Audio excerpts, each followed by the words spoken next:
नमस्कार, आदाब, good morning और गुड इवनिंग। मेरा नाम है बिलाल। मैं आप सभी का स्वागत करता हूं हमारी आज की इस प्यारी सी क्लास में। और हमारी इस प्यारी सी क्लास में हम लोग आप सभी के साथ क्या करेंगे, अपना जो एक करंट अफेयर्स का एक प्यारा सा सेशन होता है उसको आप सभी के साथ करेंगे। तो अधिकतर बच्चे अगर हमारे साथ जुड़ जाएंगे तो हम लोग जल्दी से अपनी आज की इस क्लास को बहुत अच्छे तरीके से आप सभी के साथ करेंगे। आज एक बहुत ही अच्छा दिन है और अपने इस बहुत ही अच्छे दिन के अंदर हम लोग आप सभी के साथ करंट अफेयर्स यानी कि ऐसी घटनाएं जो आपके भारत के संदर्भ में या फिर हमारे देश के संदर्भ में ऐसी घटी हैं जिससे हमारा देश प्रभावित हुआ है या फिर हम सभी लोगों का जीवन प्रभावित हुआ है, उससे संबंधित क्वेश्चंस को अपनी आज की इस क्लास में हम लोग आपके साथ डिस्कस करेंगे।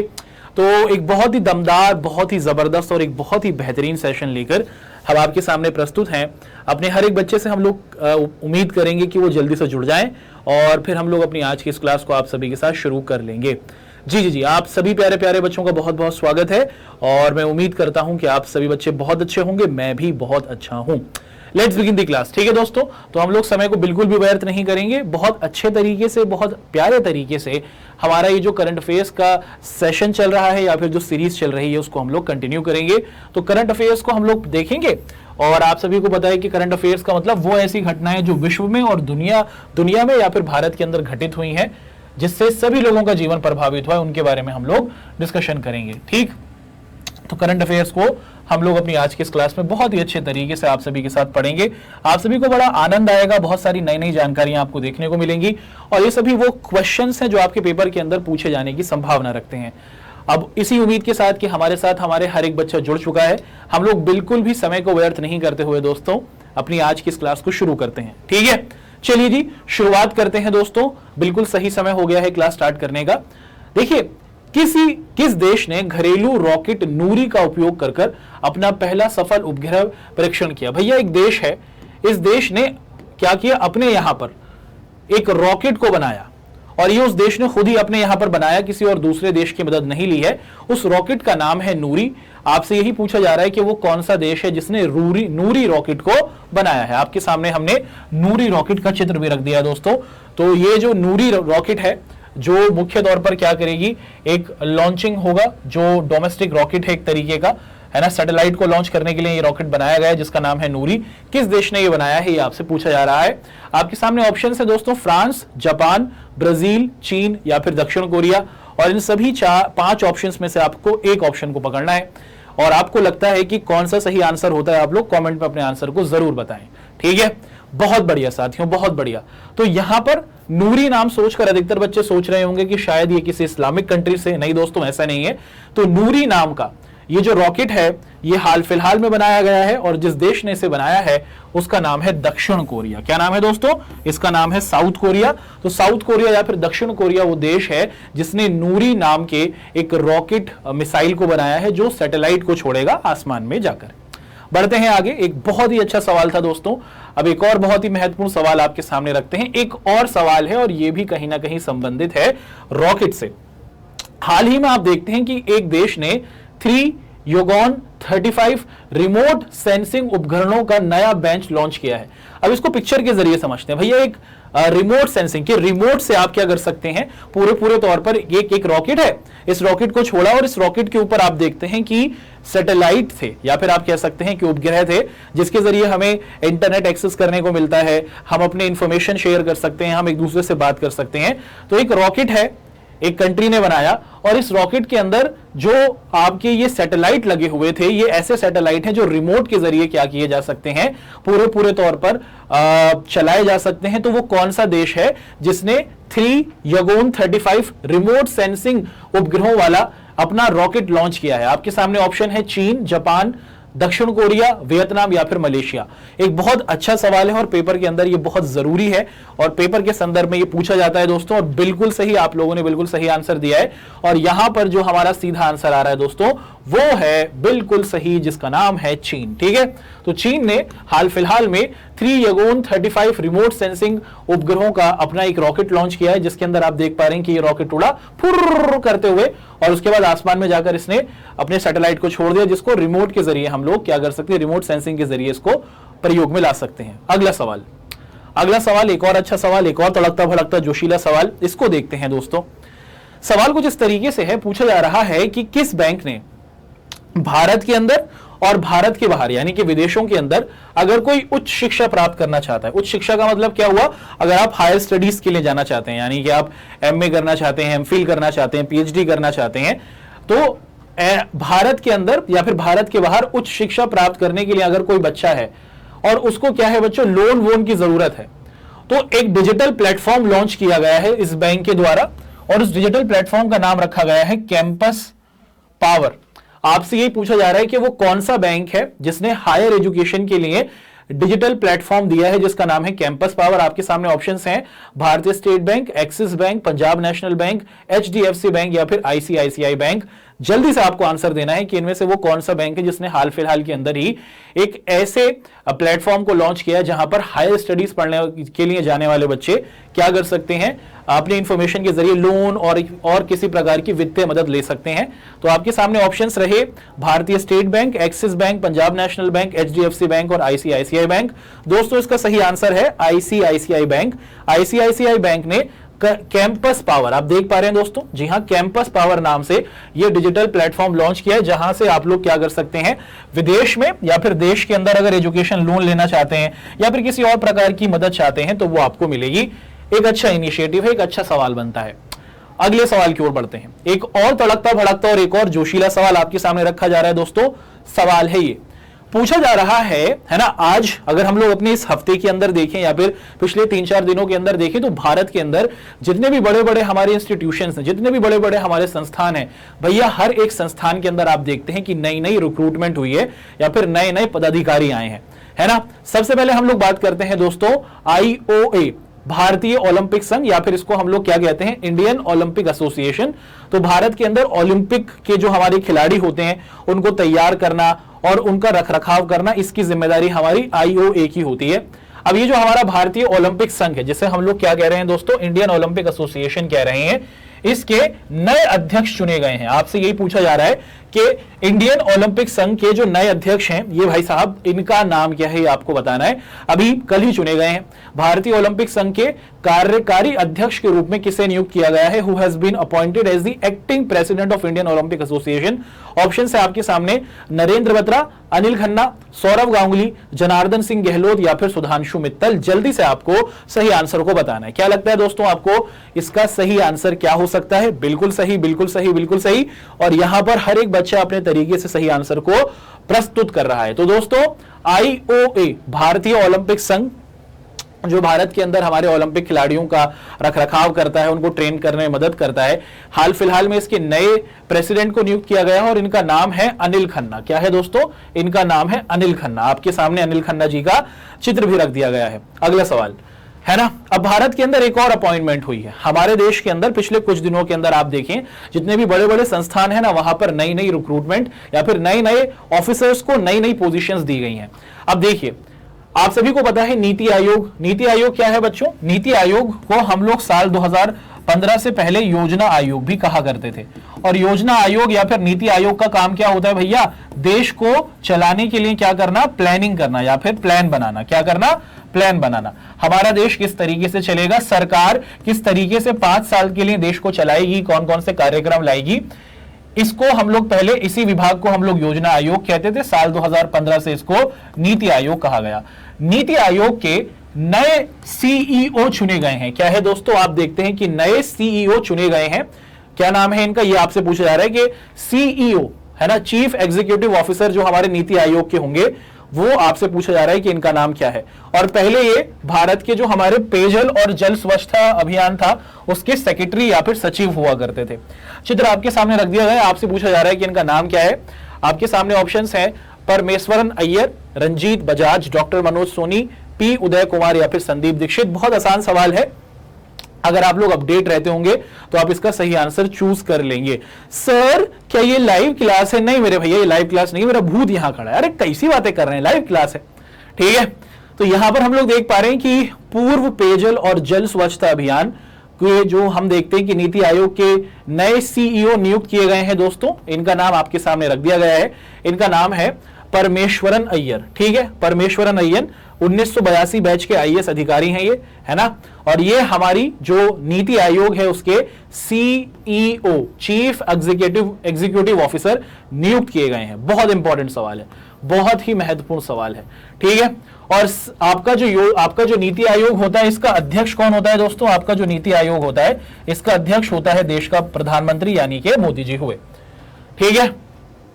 ठीक, आगे बढ़ते हैं, अगला सवाल देखते हैं दोस्तों। अच्छा सवाल है, इसका अच्छा आंसर है परमेश्वरन अय्यर। नेक्स्ट क्वेश्चन भैया, आईबी के अंदर भी जो हमारी क्या है दोस्तों, आप देखते हैं कि जो इंटेलिजेंस ब्यूरो है, जो देश के अंदर हमारे सबसे बेहतरीन जासूस होते हैं, आप देख सकते हैं कि उनको हम लोग इंटेलिजेंस ब्यूरो के अंदर रखते हैं। देश के अंदर आंतरिक तौर पर जासूसी करने की जिम्मेदारी हमारी आईबी की होती है।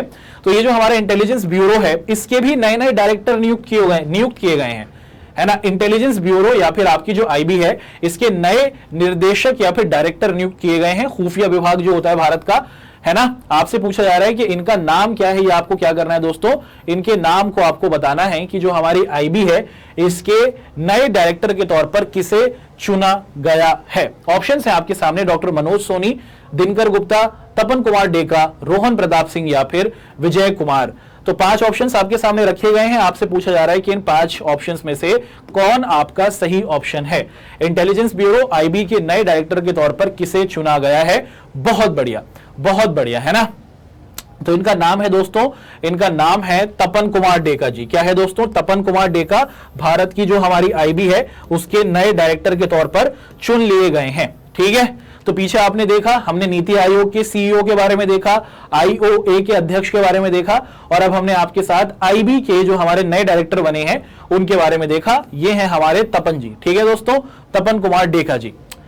आगे बढ़ते हैं, अच्छा सा सवाल है, इसको भी देख लेते हैं। रोहन प्रताप सिंह नहीं है, रोहन प्रताप सिंह नहीं है। जो बच्चे रोहन प्रताप सिंह कह रहे हैं उनका आंसर गलत है।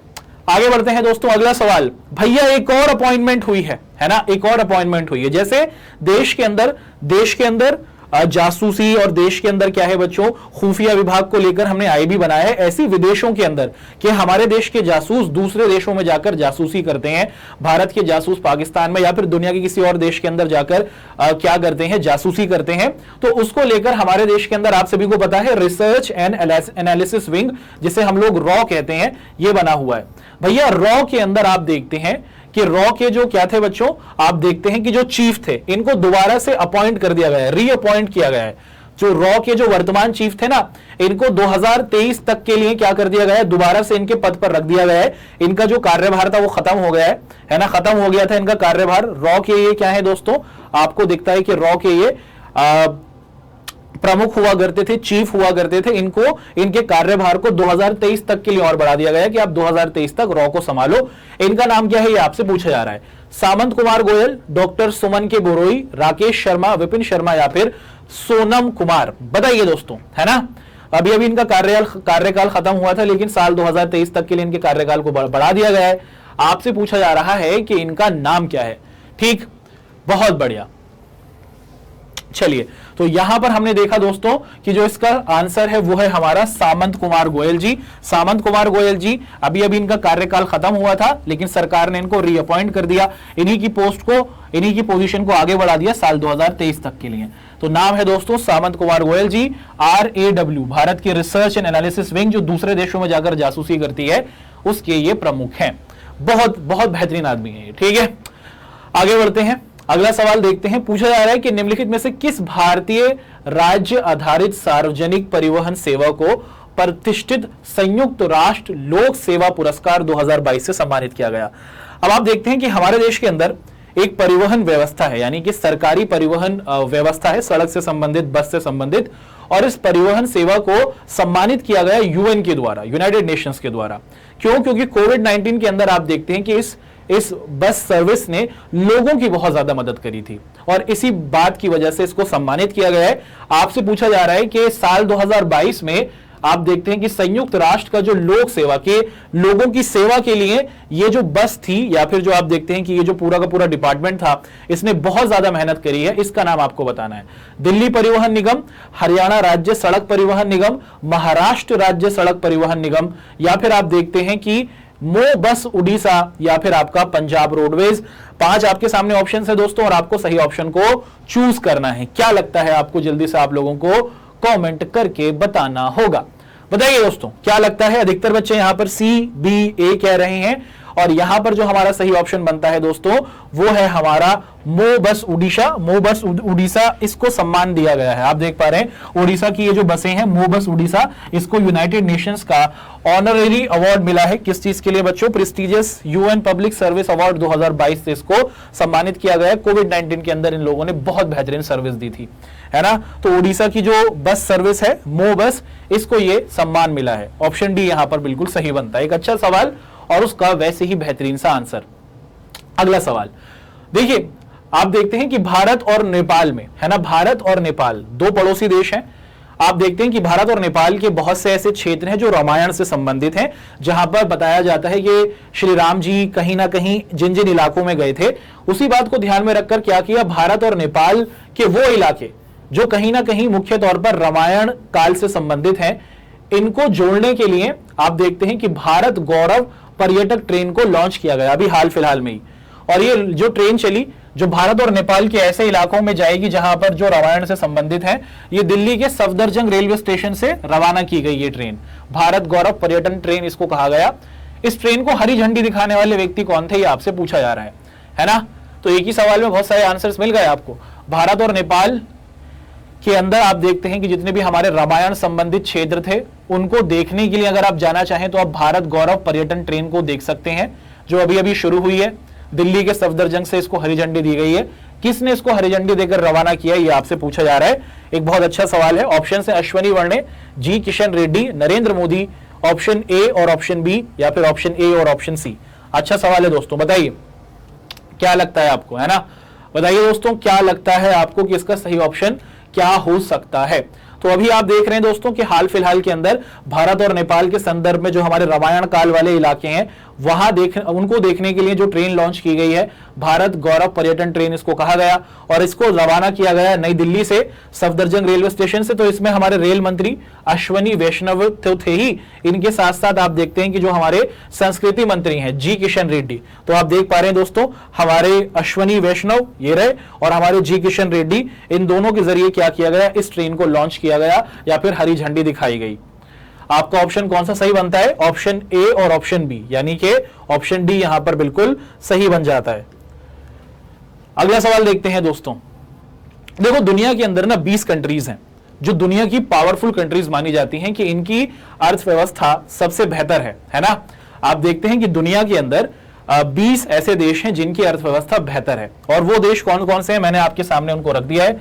इनको हम लोग कहते हैं G20, है ना। G20 वो देश हैं दुनिया के जो पावरफुल हैं, जिनकी इकोनॉमी बहुत अच्छी है, जो तेजी के साथ आगे बढ़ रहे हैं। अर्जेंटीना, ऑस्ट्रेलिया, ब्राजील, कनाडा, चीनी, आप देखते हैं कि France, Russia, Mexico, Japan, Italy, Indonesia, India, Germany, Saudi Arabia, south Africa, south Korea, Turkey, UK और यूएस, है ना। ये 20 कंट्रीज हैं जिन्होंने एक ग्रुप बनाया हुआ है जिसे G20 कंट्रीज कहा जाता है।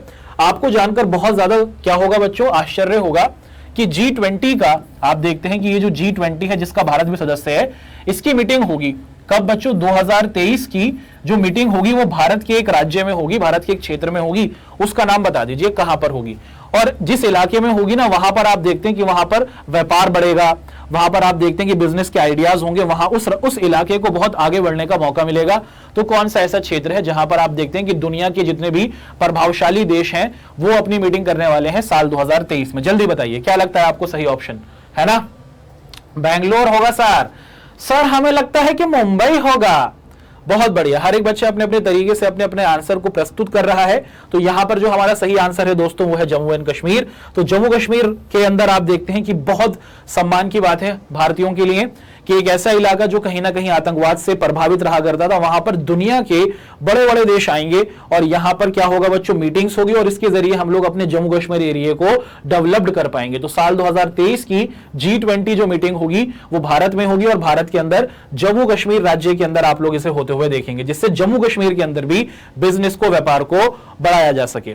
अगला सवाल पूछा जा रहा है कि हाल ही में किस राज्य ने प्राथमिक विद्यालयों में छात्रों के नामांकन के लिए अभियान 17वां शाला प्रवेशोत्सव मनाया? ठीक है भैया, एक राज्य है और इस राज्य ने प्राइमरी स्कूल का मतलब होता है कक्षा 1 से लेकर कक्षा 5 तक के जो बच्चे हैं, कक्षा 1 से कक्षा 5 तक जो बच्चे होते हैं उनको प्राइमरी स्कूल के बच्चे कहा जाता है। इस राज्य ने क्या किया, अपने स्कूलों में कि हमारे यहां पर पहली से 5वीं तक के बच्चे आए और ज्यादा से ज्यादा एडमिशन हो, इसके लिए एक अभियान चलाया है और ये अभियान का 17वां रूप है, यानी कि 17वीं बार ये अभियान चलाया जा रहा है और इसका नाम है शाला प्रवेशोत्सव। आपसे यही पूछा जा रहा है कि भारत का वो कौन सा राज्य है जहां पर आप लोग देखते हैं कि छोटे बच्चे जो हैं कक्षा 1 से कक्षा 5वीं तक के, इनके एडमिशन को बढ़ाने के लिए इस अभियान को शुरू किया गया है। वो कौन सा राज्य है, वो राज्य का नाम बता दीजिए, ये आपसे पूछा जा रहा है। बहुत बढ़िया, बहुत बढ़िया। अधिकतर हमारे प्यारे बच्चे हिमाचल प्रदेश कह रहे हैं, कुछ गुजरात कह रहे हैं, है ना। चलिए जी देखते हैं कि इसका सही आंसर क्या है। तो बच्चों इसका जो सही आंसर है कि प्राइमरी स्कूल के अंदर ज्यादा से ज्यादा बच्चों के नाम दाखिल कराने के लिए, नामांकन के लिए 17वां शाला प्रवेशोत्सव जो अभियान शुरू किया गया है वो गुजरात में शुरू किया गया है, गुजरात में शुरू किया गया है। अगर आप थोड़ा सा दिमाग लगाते तो यहां पर आपको पीछे गुजराती लिखी हुई दिख जाती और आप इसके आंसर को देख पाते, और ये हैं गुजरात के मुख्यमंत्री साहब। ठीक है, चलिए जी, बहुत बढ़िया दोस्तों। ठीक है, चलिए आगे बढ़ते हैं। अगला सवाल है कि हमारी जो क्या है दोस्तों, आप देख पा रहे हैं NIA, है ना, आप देखते हैं जिसे कहा जाता है नेशनल इन्वेस्टिगेशन एजेंसी। ये क्या करती है, इन्वेस्टिगेशंस को करती है। तो NIA के अंदर भी आप लोग देखते हैं कि इसके डायरेक्टर जनरल के तौर पर किसी को शामिल किया गया है ना। तो अभी देखो बहुत सारी अपॉइंटमेंट हुई है, नए नए लोगों को ऊंची ऊंची पोस्ट पर रखा गया है। तो राष्ट्रीय जांच एजेंसी NIA के डायरेक्टर के तौर पर, महानिर्देशक का मतलब हुआ डायरेक्टर के तौर पर किसको नियुक्त किया गया है, ये आपसे पूछा जा रहा है। आपके सामने उनका चित्र रख दिया गया है, आपको बताना है कि NIA के नए डायरेक्टर कौन है। इनका चित्र आपके सामने रखा गया है, IPS अधिकारी हैं, इनका नाम आपको बताना है दोस्तों कि इनका नाम क्या है। बहुत बढ़िया, एक बच्चे ने बिल्कुल सही आंसर चूज किया है दोस्तों, बिल्कुल सही, बहुत बढ़िया, बहुत बढ़िया। और आप देख पा रहे हैं कि हमारी ये जो NIA है ना, इसके जो डायरेक्टर के तौर पर नियुक्त हुए हैं हाल फिलहाल में, इनका नाम है दिनेश चंद्र, है ना। क्या नाम है दोस्तों, दिनेश चंद्र। ठीक, बहुत बढ़िया। चलिए आगे बढ़ते हैं। अगला सवाल, अभी क्या किया गया है, हमारे देश के अंदर एक रॉकेट को लॉन्च किया गया है दोस्तों। ठीक है, तो इसका सही ऑप्शन था ऑप्शन ए। पीछे वाले का जो हमारा सही ऑप्शन था वो था हमारा ऑप्शन ए। अगले सवाल की ओर बढ़ रहे हैं मित्रों। नेक्स्ट सवाल है, ये सवाल है कि भारत ने अपना GSAT 24 उपग्रह हाल ही में लॉन्च किया। भैया हमने क्या किया, अपना GSAT 24 लॉन्च कर दिया, और इसके जरिए हमने क्या किया भैया, हमने एक कंपनी है उसको अपने, अब हमने क्या किया बच्चों, हमने सैटेलाइट को लॉन्च किया इस रॉकेट के जरिए। इस रॉकेट को हम लोग कह रहे हैं GSAT 24, और इसके जरिए इस रॉकेट में बहुत सारे उपग्रह लगे हुए थे, सैटेलाइट लगे हुए थे, हमने इसको आसमान में छोड़ दिया। अब ये जो सैटेलाइट आसमान में गया, इस आसमान में जाने से क्या होगा, एक कंपनी है उसकी जो कनेक्टिविटी है उसको बेहतर किया जाएगा। वो कौन सी कंपनी है वो आपसे पूछा जा रहा है, और मैंने आपको उसको ऑप्शन भी दे दिया है, तो आपको बता देना है। यहां पर आपके सामने सही आंसर दे दिया गया है, तो आप लोग सही आंसर दे ही देंगे, है ना, कि GSAT 24 उपग्रह हाल ही में लॉन्च किया गया है। और आप देखते हैं कि इसके अंदर जो हमारे सैटेलाइट थे वो अच्छी कनेक्टिविटी देंगे, मजबूती देंगे, किसको, टाटा प्ले को, है ना। टाटा प्ले को क्या करेंगे बच्चों, मजबूती देंगे। तो टीवी देखने के लिए आप इसका प्रयोग करते हैं टाटा प्ले, जिसे पहले टाटा स्काई कहा जाता था। ठीक है, बढ़ते हैं आगे। एक अच्छा सा सवाल आपके सामने रखते हैं दोस्तों। नेक्स्ट क्वेश्चन आपके सामने है, देखो ये इंटरनेट तो सभी यूज करते हैं, है ना, इंटरनेट तो सभी यूज करते हैं, और कभी कभार हम लोग इंटरनेट की स्पीड को चेक करने के लिए हमारे पास एक ऑप्शन होता है ना। क्या होता है दोस्तों, हमारे पास एक ऑप्शन होता है, एक ऑनलाइन वेबसाइट है जिसे क्या कहा जाता है, जिसे हम लोग ओकला कहते हैं। बहुत ऐड भी आते हैं, एयरटेल का भी ऐड आता है। ओकला ने कहा है कि एयरटेल सबसे अच्छा इंटरनेट कनेक्टिविटी देता है ना। तो आप देखते हैं कि ग्लोबल लेवल पर ओकला जो है वो क्या करता है बच्चों, वो रिसर्च करता है। तो ओकला ने बताया, ये जो ओकला स्प्रेडशीट है, इसने बताया कि दुनिया में सबसे बेहतरीन जो इंटरनेट है वो नॉर्वे और सिंगापुर में है। भाई भारत का इंटरनेट के अंदर कौन सा नंबर आता है, आपसे ये पूछा जा रहा है ना। इंटरनेट कनेक्टिविटी यानी कि आपकी जो डाउनलोडिंग होती है, अपलोडिंग होती है, इसके अंदर भारत का कौन सा नंबर आता है, ये आपसे पूछा जा रहा है। पहले नंबर पर आप देख पा रहे हैं कि ये दोनों देश हैं, है ना, नॉर्वे और सिंगापुर। भारत कौन से नंबर पर आता है ये आपसे पूछा जा रहा है, 115, 75वां, 78, 104 या फिर 109।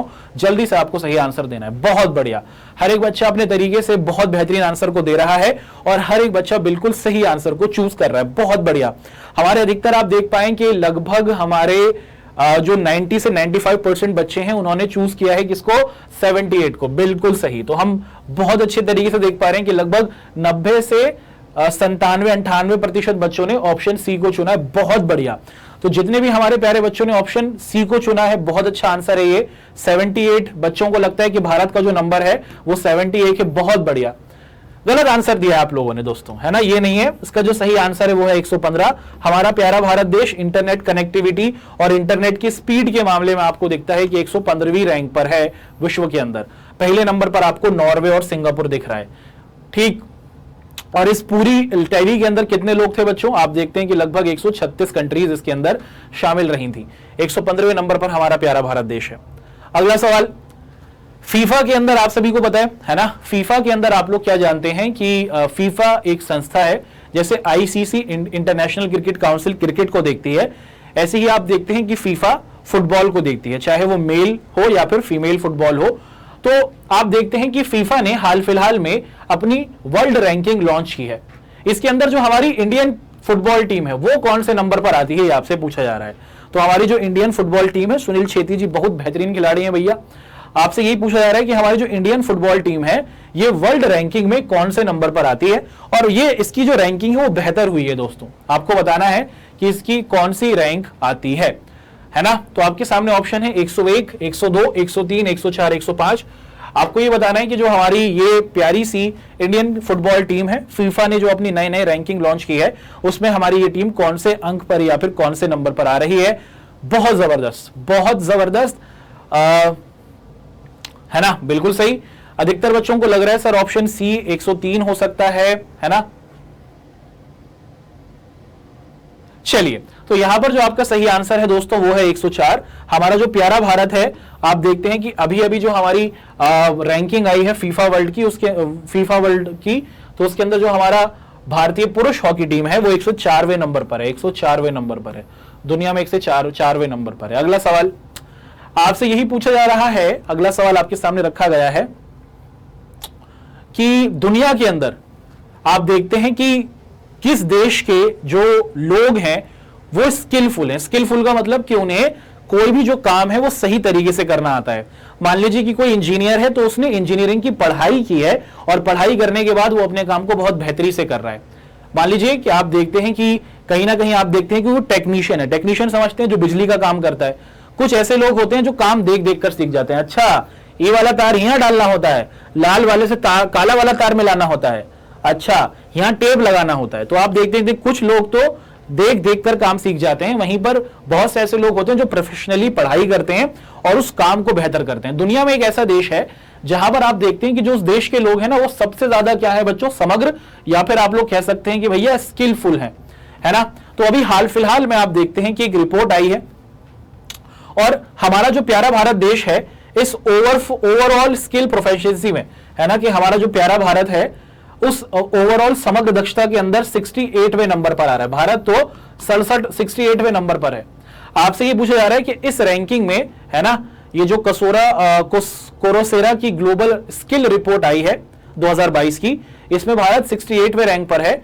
आपको ये बताना है कि नंबर 1वें देश पर कौन है। भारत की जो रैंकिंग है वो क्या हुआ है बच्चों, उसमें गिरावट हुआ है। पिछले साल भारत 64वें नंबर पर था, 4 अंक हम नीचे आ गए हैं। नंबर 1 पर कौन सा देश है ये आपको बताना है। यूएई, है ना, यूएई। अलग अलग देशों के यहां पर आंसर्स आ रहे हैं। तो जो यहां पर सही आंसर है दोस्तों वो है स्विट्जरलैंड, है ना। दुनिया में सबसे ज्यादा जो स्किलफुल लोग हैं वो आपको स्विट्जरलैंड के अंदर दिखते हैं साल 2022 के अंतर्गत। और भारत पहले 64वें नंबर पर था, अब ये 4 तालिका नीचे गिर गया, अब ये 68वें अंक पर है। अगला सवाल, किस संगठन ने अपने पेटेंट स्वदेशी सोलर कुक टॉप सूर्य नूतन का अनावरण किया।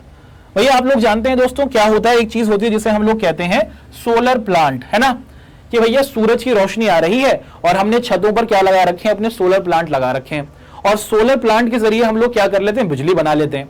अब एक नई चीज आई है मार्केट में, उसे क्या कहते हैं दोस्तों कि आप अपने घर में क्या कर लेंगे, आप अपने घर में कुकटॉप। कुकटॉप का मतलब होता है कि घर के अंदर ही, भारत के अंदर एक ऐसा क्या किया गया है बच्चों, आप देखते हैं कि तवा बनाया गया है, आप देख पा रहे हैं, है ना। भारत के क्या है बच्चों, आप देख पा रहे हैं एविएशन मिनिस्टर हैं यहां पर और गिरिराज सिंह भी हैं। आप देख पा रहे हैं कि भारत के अंदर मुख्य तौर पर क्या किया गया है, एक ऐसा तवा बनाया गया है जो पूरे तौर पर आपको कैसे दिखता है बच्चों, कमरे के अंदर, घर के अंदर रहकर प्रयोग में लाया जा सकता है और ये सूरज की रोशनी से चलता है। आपसे ये पूछा जा रहा है कि इसको बनाया किसने, पूरे तौर पर भारत में ये बना है, तो किस संस्था ने इस नूतन नाम के, पहले तो पता कर लीजिए इसका नाम क्या है, इसका नाम है सूर्य नूतन, बिजली से, सूर्य की रोशनी से चलता है तो सूर्य नूतन इसका नाम रख दिया। भारत के अंदर इसको प्रयोग में लाया जा रहा है। इसको बनाने वाली संस्था का नाम क्या है आपको ये बताना है। Oil and natural gas corporation, Indian oil corporation, Bharat petroleum, Bharat gas प्राधिकरण या फिर हिंदुस्तान पेट्रोलियम। बहुत अच्छा सवाल है और आपको इसको क्या करना है, बहुत अच्छे तरीके से इसके आंसर को पहचानना है। ठीक है, तो भारत का सबसे पहला आप देखते हैं कि जो हमारा सोलर कुक टॉप है या फिर तवा है जिसका नाम सूर्य नूतन रखा गया है, इसको बनाने वाली जो संस्था है उसका नाम है इंडियन ऑयल कॉर्पोरेशन, जिसको हम लोग IOC भी कहते हैं, है ना। इंडियन ऑयल कॉर्पोरेशन ने इस तवे को बनाया है जिसका नाम है सूर्य नूतन, जो सूरज की रोशनी से तवा बना सकता है, आप खाना बना सकते हैं, यहां पर हलवा बनाया जा रहा है। अगला सवाल है federation of international cricket association की पहली महिला अध्यक्ष कौन बनी है ना। आप देखते हैं कि एक संस्था है जो क्रिकेटर्स के संदर्भ में है, जो क्रिकेटरों के लिए, क्रिकेटरों को आगे बढ़ाने और क्रिकेटरों का उत्थान करने की कोशिश करती है। उस संस्था का नाम है federation of international cricket association, short form में कहा जाता है FICA। हाल फिलहाल में ना इसकी जो प्रेसिडेंट चुनी गई हैं और वो एक महिला है, वो कौन है जो पहली महिला होते हुए इस संस्था की अध्यक्ष बनी है। आपके सामने ऑप्शंस हैं, मिताली राज, लीसा स्टॉकलर, आप देख पा रही हैं बेथ मूनी, सारा जेन टेलर या फिर एलिस पेरी। आहा क्या खिलाड़ी हैं एलिस पेरी, भैया मजा आता है उनको देख के, है ना। बताइए दोस्तों क्या लगता है आपको, इसका सही आंसर क्या है, आपको उसका सही आंसर प्रस्तुत करना है। और ऑस्ट्रेलिया की बहुत दिग्गज खिलाड़ी हैं, कभी आप इनको बैटिंग करते हुए देखते तो आप इनके दीवाने हो जाते। नाम है इनका लीसा स्टाल्कलर। ठीक है जी, तो लीसा जी जो हैं वो क्या की गई हैं, आप देखते हैं कि she became the first woman president of federation of Indian cricketer, federation of international cricketers association, FICA की पहली महिला आप देखते हैं प्रेसिडेंट चुनी गई हैं, लीसा स्टॉल्कर, ऑस्ट्रेलिया की हैं, बैटिंग करती थी।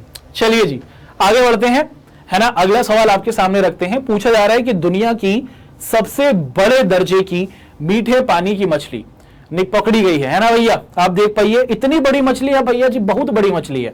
हाल फिलहाल में मीठे पानी की अंदर पाई जाने वाली सबसे बड़ी मछली को पकड़ा गया है और आपसे पूछा जा रहा है कि ये जो मछली है ये मेकोंग नदी के अंदर से पकड़ी गई है। अगर आप मेकोंग नदी जानते हैं कहां पर है तो आप इसका आंसर दे देंगे कि ये कौन से देश में पाई गई है। दुनिया की सबसे बड़ी मीठे पानी के अंदर पाई जाने वाली मछली प्राप्त हुई है, ये हमें मिली है मेकोंग नदी से। और आपको बता देना है दोस्तों कि ये कौन से देश से प्राप्त हुई है, कंबोडिया, चीन, म्यांमार, लाओस या फिर वियतनाम। जल्दी से आपको सही आंसर को बताना है। क्या लगता है आपको, क्या लगता है मित्रों आपको, क्या लगता है मित्रों आपको, बताइए। बहुत बढ़िया, हर एक बच्चा बिल्कुल बिल्कुल सही तरीके से अपने आंसर्स को प्रस्तुत कर रहा है। और यहां पर जो सही आंसर बनता है वो है कि दुनिया की सबसे बड़ी दर्जे की जो हमारी मीठे पानी की मछली है वो प्राप्त हुई है कंबोडिया से। और कंबोडिया आपको कहां दिखता है दोस्तों, आपको दिखता है भारत के पास ही। ठीक है जी, Cambodia is going to be the right option. ठीक है, लाओस, वियतनाम, कंबोडिया, है ना। चलिए जी आगे बढ़ते हैं। अगला सवाल अब यहां पर आप देख पा रहे हैं और सवाल कुछ इस तरीके से है कि एक राष्ट्रीय उद्यान है जिसको हम लोग कहते हैं बायोस्फीयर रिजर्व, जिसका नाम है खूबसूल झील राष्ट्रीय उद्यान को यूनेस्को के बायो रिजर्विक के नेशनल नेटवर्क में जोड़ा गया है। आपसे ये पूछा जा रहा है कि ये खूबसूल झील जो है ये कहां पर है, ये किस देश से संबंधित है ना। तो एक झील है, इसको यूनेस्को ने कहा है कि भैया ये बहुत ही प्यारी झील है और इसके अंदर पाए जाने वाले जो जीव जंतु हैं उनको संरक्षण करना जरूरी है। तो इसको यूनेस्को ने अपने रिजर्व क्या कर लिया बच्चों, कैटेगरी के अंदर रखा है। तो यूनेस्को के द्वारा हाल फिलहाल में खूबसूल झील को क्या किया गया है, अपने रिजर्व कैटेगरी में रखा गया है।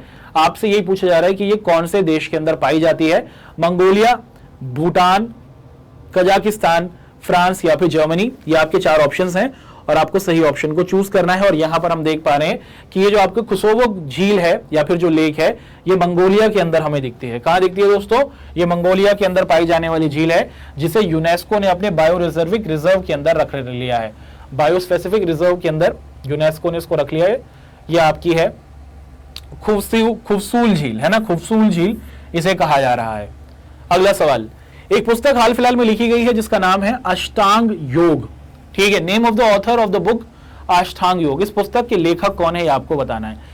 रश्मि देसाई, सोनू फोगाट, विजय सिंह त्रिपाठी, संजीव मिश्रा या फिर सुमित गुप्ता। हाल फिलहाल में एक पुस्तक लिखी गई है जो योगा से संबंधित है और आपसे पूछा जा रहा है कि इस पुस्तक के लेखक का नाम क्या है। चलिए मैं आपको चित्र बताता हूं, शायद आप लोग गेस कर पाए, है ना। तो यहां पर आप देख पा रहे हैं मनोहर लाल खट्टर सीएम है हरियाणा के, इनके साथ इसकी लेखिका मौजूद है। आपको क्या करना है दोस्तों, इनका नाम बता देना है कि ये जो अष्टांग योग पुस्तक है ये किसके द्वारा लिखी गई है, ये आपको बताना है, ठीक है। तो ये जो आपकी अष्टांग योग पुस्तक है हाल फिलहाल में लिखी गई है, इस पुस्तक का अनावरण किया मनोहर लाल खट्टर ने और इस पुस्तक को जो योग से संबंधित है लिखा है सोनू फोगट ने, ठीक है दोस्तों। इसका सही आंसर है सोनू फोगट। अगला सवाल देखते हैं, पूछा जा रहा है कि हमारे देश के अंदर आप सभी को पता है कि साल 2020 में जब कोविड आ गया था ना, तो भैया बहुत ज्यादा परेशानी हो गई थी। मान लो कि कोई व्यक्ति दिल्ली का है ना, दिल्ली में काम कर रहा है और उसने दिल्ली के अंदर ही अपना राशन कार्ड बना दिया था। अब राशन कार्ड बनने के बाद जब कोविड आया तो वो अपने गांव वापस बिहार चला गया। अब बिहार में जाने के बाद वो राशन लेने गया तो वहां पर कह दिया कि है काहे राशन लेने आ रहे हो, यहाँ तुम तो दिल्ली के हो, दिल्ली से जाकर राशन लो ना, यहाँ कहाँ ले रहे हो।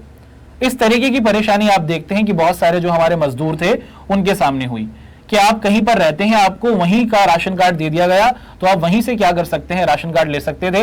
लेकिन अब क्या किया गया, भारत के अंदर एक राशन कार्ड लाया गया जिसके तहत आप क्या कर सकते हैं, एक राशन कार्ड पूरे देश के लिए बनाने की कोशिश की गई, जिसके तहत भारत के अंदर जितने भी हमारे लेबर्स थे, माइग्रेंट लेबर्स, इनकी मदद की जा सकती थी। साल 2020 में इसको शुरू किया गया था। अभी क्या हुआ है, एक भारत का एक राज्य है जो भारत का 61वां राज्य बना है, जो आप देखते हैं one nation one ration card scheme के तहत जुड़ गया है ना। One nation one ration card scheme के तहत भारत का कौन सा राज्य अभी हाल फिलहाल में जुड़ा है, ये आपसे पूछा जा रहा है। नागालैंड, त्रिपुरा, सिक्किम या फिर आप देखते हैं असम, ये आपको बता देना। त्रिपुरा दो बार आ गया है ना। बताइए दोस्तों, इसका सही आंसर आपको कहां पर दिखता है, ये आपको जल्दी से बता देना है। और इसका सही आंसर है असम। असम भारत का वो राज्य है जहां पर आप देखते हैं कि वन नेशन वन योजना को हाल फिलहाल में लागू किया गया और ये भारत का 36वां राज्य बन गया है one nation one ration card scheme को लेकर। अगला सवाल दोस्तों, पूछा जा रहा है कि देश की पहली बालिका पंचायत किस राज्य में शुरू की गई। हमारे देश के अंदर अगर आप देखें कि जो हमारी महिलाएं होती हैं वो पॉलिटिक्स में जाने से बचती हैं, है ना। हमारी जो लड़कियां होती हैं वो राजनीति में जाने से बचती हैं। तो इसी बात को लेकर भारत का एक इलाका है, वहां पर महिलाओं को, बालिकाओं के लिए आप देखते हैं कि एक क्या किया गया बच्चों, पंचायत को लॉन्च किया गया। आपसे यही पूछा जा रहा है कि देश के अंदर बालिकाओं को, लड़कियों को पॉलिटिक्स में लाया जा सके। आप देखते हैं कि किस गांव के अंदर बालिका पंचायत को शुरू किया गया, ये आपको बताना है। तो गुजरात का जो कच्छ इलाका है ना, गुजरात का जो हमारा रन ऑफ कच्छ है, कच्छ का इलाका है, यहाँ के 5 गांवों ने क्या किया बच्चों, पंचायत की। और इस पंचायत के अंदर मुख्य तौर पर जो वहां की बालिकाएं हैं उनको बुलाया, उनको शामिल किया और इन बालिकाओं को क्या किया गया बच्चों, पॉलिटिक्स में आने की क्या किया गया, इनको प्रोत्साहित किया गया। तो Gujarat is the right answer. अगला सवाल, एक मूवी आ रही है भैया, देख लेना, बहुत प्यारी है। उस मूवी का नाम है शाबाश मिट्ठू। ये किस पर बेस्ड है, ये भारत की, आप देखते हैं भारत की नहीं दुनिया की सबसे बेहतरीन जो कप्तान रही हैं, जिनका नाम रहा है मिताली राज, उनकी जिंदगी पर यह आधारित है। इस मूवी का नाम है शाबाश मिट्ठू। पूछा यह जा रहा है आपसे कि इस मूवी के अंदर मिताली राज का कैरेक्टर कौन अदा कर रहा है, मिताली राज का जो कैरेक्टर है वो कौन प्ले कर रहा है। कंगना, अनुष्का, सारा अली, तापसी पन्नू, करीना कपूर, है ना। तो हमारी मोस्ट फेवरेट एक्ट्रेस है भैया, वो अदा कर रही है इसमें रोल। तो बताइए कौन है जो आपको दिखता है कि शाबाश मिट्ठू के अंदर मिताली राज का जो रोल है उसको अदा कर रही है या फिर उसको प्ले कर रही है। तो यहां पर हम लोग देख पा रहे हैं बच्चों, शाबाश मिट्ठू जो हाल ही में रिलीज होने वाली मूवी है, जो मिताली राज की जिंदगी पर आधारित है कि कैसे एक महिला आती है छोटे इलाके से और वो भारत और दुनिया की सबसे बेहतरीन खिलाड़ी बन जाती है। ये आप कह सकते हैं कि वुमेन्स क्रिकेट टीम की सचिन तेंदुलकर है मिताली राज। तो इनके रोल को अदा कर रही है कौन, तापसी पन्नू, ठीक है। Taapsee Pannu is going to be the right option. अगला सवाल भैया, एक पर्वत है जिसका नाम है अन्नपूर्णा पर्वत। कहां पड़ता है, नेपाल में पड़ता है। हिमालय के अंदर ही अगर आप देखें तो हिमालय के अंदर एक पर्वत है, पर्वत श्रृंखला जिसका नाम पर्वतमाला या फिर पर्वत जिसे हम लोग कह रहे हैं अन्नपूर्णा पर्वत।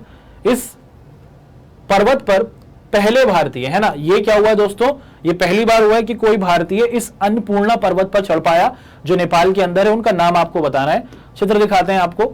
ये है वो हमारे बहादुर व्यक्ति जिन्होंने क्या किया है दोस्तों, अन्नपूर्णा जो पर्वत है उस पर जीत हासिल की है। आपके यहां सामने ऑप्शंस हैं, मालवत पूर्ण, संगीता सिंधी बंगली, रविंद्र कुमार, स्कालजेंग रिजिंग या फिर अंशु, है ना।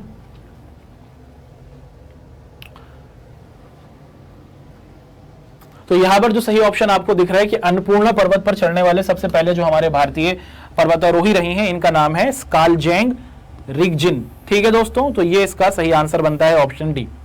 और यहां पर हमने आपके साथ अपनी आज की क्लास के 30 बेहतरीन सवालों को किया है। उम्मीद है कि आप सभी बच्चों को हमारी ये जो क्लास रही होगी वो बहुत पसंद आई होगी। अब हमारी ये जो क्लास होगी अब ये समाप्ति की ओर जा रही है। हमारी जो नेक्स्ट क्लास होगी वो आप सभी को पता है कब होगी, है ना। तो मुलाकात करेंगे आप लोगों से। आप सभी बच्चों का अगर हमारी वीडियो पसंद आई है, अगर आप सभी बच्चों को, तो आप हमारी इस वीडियो को लाइक करें, है ना। और आप लोगों से मुलाकात करेंगे नेक्स्ट क्लास में। और तब तक के लिए आप सभी बच्चों का बहुत बहुत शुक्रिया। पढ़ाई करते रहें, आपका जो टाइम है वो बहुत ज़्यादा क्रूशल है। पढ़ाई करते रहिए और हमारी मुलाकात आपसे रोजाना होती है। हम लोग कल मिलेंगे आप सभी के साथ और करेंगे आप सभी से मुलाकात हमारी क्लास में। आप सभी का हमसे जुड़ने के लिए बहुत बहुत धन्यवाद, शुक्रिया।